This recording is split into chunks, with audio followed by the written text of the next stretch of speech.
تو من و برادرم اویلادور نیستیم. انا مادرم رو میگویم که بیا یک جا هر دو همسر یک توی کنه. همین دو عروس رو یکی خاصیتی خوب ندارد.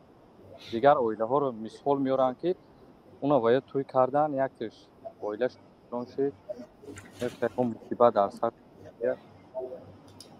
نه برادر، این عقیده باطل است، این دروغ است، فکری نادرست است. برای این خیلی گپ دلیل لازم است که پیامبر صلی الله علیه و آله گفته باشند که دو برادر در یک روز توی نکنید تا که و یکتش بدبخت میشد. این خیلی گپ نیست. بنابراین 10 آدم یکتا شده هم زن گرفتن گرفت یک صرف و خراجات کم میشد. هیچ گپی نداره برادر. یا مادر همین گفته باشم بسیار خوب است، تیسر زن گرفتم. خب رحمت استاد جان در مانع دعا میکردین الله مهربان یک همسر صالح نصیب ما میکرد. آمین آمین. الله تعالی جفتی پاک همسر صالحه برای و برای تمام جوان بچه های و جوان دختران نصیبی روزی گردانه. انا تابستان آمساده است برادرها. حالا انشالله ممکن یگان صحبت آیدی نکاح کنیم.